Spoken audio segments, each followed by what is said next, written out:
ঢাকা বিশ্ববিদ্যালয়ে তোফাজ্জল হত্যাকাণ্ডের সাথে যারা জড়িত তাদের ইতোমধ্যে গ্রেফতার করা হয়েছে। আরও কেউ জড়িত কিনা তা তদন্তে কাজ করছে পুলিশ। বেশি পাকা টমেটো আর সিক্রেট রেসিপির কম্বিনেশনে তৈরি ব্রাউন সস, সসের বস। সকালে ডিএমপির মিডিয়া সেন্টারে এক সংবাদ সম্মেলনে এসব বলেন ডিএমপির গণমাধ্যম শাখার উপ পুলিশ কমিশনার মোহাম্মদ তালিবুর রহমান। এ সময় 5 আগস্টের পর থেকে ডিএমপিতে তাদের বিভিন্ন কার্যক্রম তুলে ধরেন তালিবুর রহমান। জানান, আন্দোলনে যে 22টি থানায় ব্যাপক ভাঙচুর আর অস্ত্র লুটপাট হয়েছে সেগুলোতে স্বাভাবিক কার্যক্রম চালাতে সংকট রয়েছে, তা কাটিয়ে ওঠার চেষ্টাও চলছে। বিভিন্ন জায়গায় থেকে অবৈধ অস্ত্র উদ্ধার করা হয়েছে। সড়কের শৃঙ্খলা ফেরাতে মানুষের নিরাপত্তা নিশ্চিত করতে কাজ করছে পুলিশ।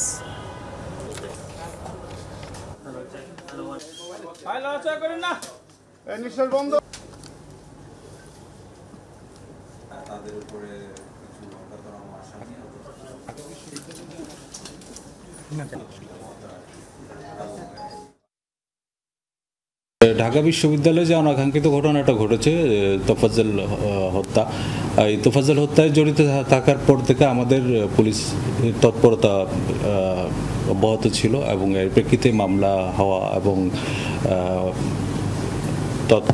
পরবর্তী যে ঘটনাটা হয়েছে, মামলা হওয়ার পরে আমাদের ঊর্ধ্বতন কর্তৃপক্ষ ঘটনাস্থল পরিদর্শন করেছেন।